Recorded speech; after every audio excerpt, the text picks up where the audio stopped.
O rise, Rapture, rise. Written by Power of Imagination. Prologue. With Chris Schmidt as Watari. Thomas High as L. Matthew Dixon as Mello. Gabriel Bennett as Matt. Nintega Di Stella as Roger. And Devious SOS as Near. Disclaimer: the writer of this piece, the director, and the voice actors involved do not own the copyright of Death Note or BioShock. Another case has come up. What is it, Watari? There have been several reports of young girls being kidnapped. At least 6 girls have been kidnapped along the coastlines. All of them. I know. I have read the information and concluded that it is not as important as the Kira case. This case requires my full attention, and the abduction case doesn't interest me. Several police agencies have requested your assistance in this case. I just believe it cannot be solved without assistance. Innocent lives are at stake, and there's a connection between all the cases, so it's reasonable to believe that there may be more. Near, Mello, and Matt. They are the 3 people in line as my successors, is this correct? That is right. Have Roger send them this information. No, in fact I want to speak to them directly. Can you arrange for that? I'll call Roger now.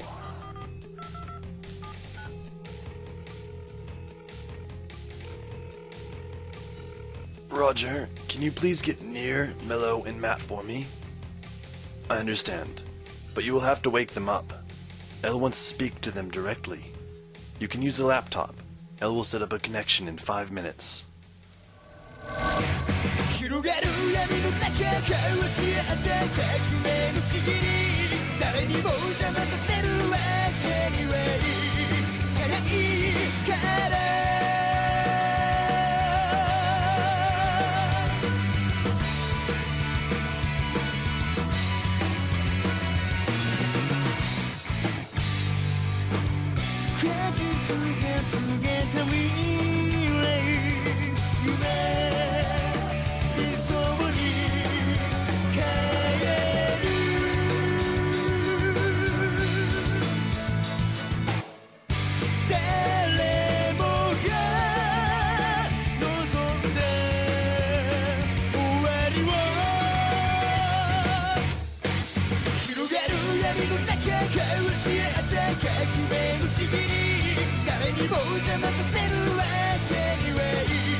Alright, Elle.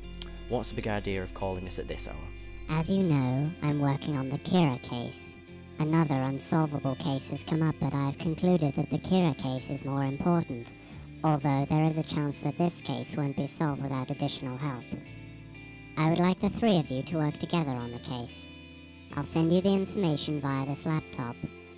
Roger will set up an office for the 3 of you, with adequate resources and connections to relevant information, and you will have certain privileges.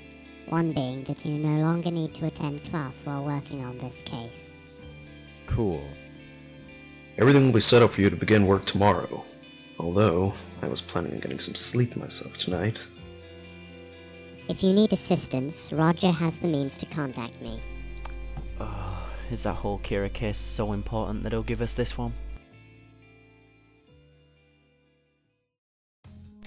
The first thing we need to do is find a connection.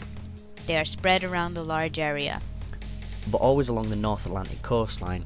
Mary Elizabeth, 5 years old, the window pane was cut with extreme precision, and it appeared as though the red lamp was attached to the kidnapper's head. Ulrika, 7 years old.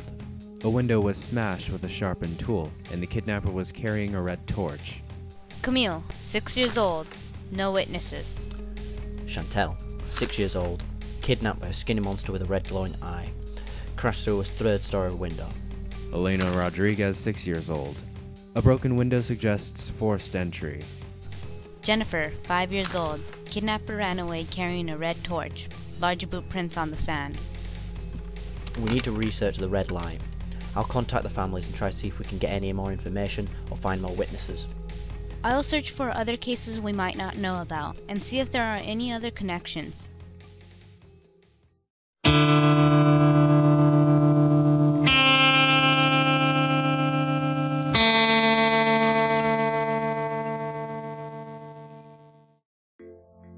Is this a joke? These people are describing weapons that don't even exist. Most of them are describing some sort of strange robot. It's ridiculous. Look at this. Mara, 7 years old. The unknown attacker raced out of the window with incredible speed. The girl's father attempted to pursue, but was outrun, even though the kidnapper should have been slowed down by the girl's weight. It's reasonable to assume that someone chasing after their daughter would have an adrenaline rush and run at full speed. The attacker was thin, above average height, and wearing a red light that seemed to come from its head. I find it difficult to believe that it would have been easy to outrun the girl's father, whilst carrying the girl. This doesn't make sense. I found something out too. There have been a lot of reports of red light coming from underneath the sea. There's some photographic evidence as well. Camille disappeared the same night that the red lights were reported in La Rochelle harbor. So the kidnappings occur along the coasts of different countries surrounding the North Atlantic Ocean. The kidnapper always has a red light, and there have been reports of red lights underneath the ocean around the time the kidnappings take place. Here are some pictures of the girls that have been kidnapped. Have you noticed they all look the same? You're so stupid. What about this one? She's around the same age as the others. Fine, you're right, but I don't really see the point. Do you have a point, Matt? Maybe it's important. They're all between 5 and 7, too. It's like collecting girls of the same type. I suppose. But if you have no theory, then that point doesn't mean anything. Okay, a theory. How about this kidnapper is making a museum? Yeah, okay. You don't even need to tell me how stupid that suggestion is. I fail to see how their genetic similarity could be important. Wait, last year we studied the mystery of the vanishing, remember? The number of people could have been in the thousands. Some really intelligent people vanished without trace and it couldn't be explained. We looked at the newspaper articles. It was likely a movement rather than a conspiracy, due to the fact all the missing people had the same ideals. But the girls that have been kidnapped were taken against their will. It's completely different. Langford, Souchong, Steinman. They were some of the people. The only connection is a large number of people disappearing without a trace. That is hardly enough to call a connection. Whatever, I'm going to look into it anyway. It's more of a link than Matt pointing out that they'll all look the same. No, it isn't, because at least Matt's point was relevant to the case and also correct. Yours is neither relevant nor a correct link because a movement and a mass kidnapping are completely different cases. Well, at least I have a suggestion, Nia.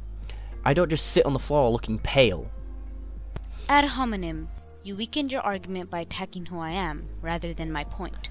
Yeah, I remember the critical thinking lessons, Nia. Can you just shut up and do something useful? What would you have me do, Mello? Try and solve a completely irrelevant case because the current case is too difficult? Next you'll try and find out who Jack the Ripper was and claim his relative is after revenge. Sarcasm doesn't suit you, Nia. You try and find a link then, since you're the only one who hasn't come up with a different angle. Matt can work on his museum of similar looking girls theory, and I'll look into the vanishing case. I did come up with a different angle when I showed you that one picture yesterday, but you said it was ridiculous. That's because you're obsessed with toys, and a doll on the beach can hardly be considered evidence. It didn't even match the descriptions. Mello, you agreed that you have never seen a doll like that before and that the feet could resemble heavy boots and the head could resemble a helmet described by a witness. I don't think it is coincidental that a doll resembling the kidnapper was found near the coast when it is such a unique design. It was clearly made by a child. Exactly. Your point is only vaguely relevant and vaguely correct. I can't believe Matt has come up with the best suggestion when it was so stupid. There was Dr. Steinman, who would have been the best plastic surgeon in the world, Julia Langford, the famous botanist, and here's another article about a really good plumber that went missing, and Dr. Souchong, who was a medical researcher. Mello, this is pointless. What would you do with a plumber, botanist, surgeon, and... Mello? Who else vanished? So, I'm right. I didn't say it had anything to do with the case we're working on now. Why are we studying history again? Mello thinks it is somehow relevant to the case. Anir has noticed that I found out something interesting, so he's just as excited as I am. The vanishing is an unsolved case. It would be an achievement if we solved it. That is my only interest. Whatever. A businessman called Andrew Ryan who was all into finding true rapture and being entitled to the sweat of your brow and stuff. Andrew Ryan's parents were important in the Russian government and got murdered by communists. He went to Oxford University before moving to America. He believed that people who benefited from other people were parasites. He disappeared when Hiroshima was destroyed by the atomic bomb because he despised the parasites for destroying what they couldn't have. What's this got to do with anything? Don't be shy, Anir. Why did you jump up all of a sudden? Maslow's hierarchy of needs. Some of the most basic needs are breathing, water, and food. A plumber and botanist could provide those. A successful businessman could provide shelter, clothes, and sleeping accommodations. All the basic needs could be catered for with just those 3 people. With those needs satisfied, the next important is safety, including healthcare. It wasn't just regular plumbers and botanists and surgeons going missing, but they were the best in the world. You could essentially create living conditions with those minds alone. Specifically, living conditions in the ocean. So, there's something in the sea. も見れない夢を見ていらないものは全て捨てた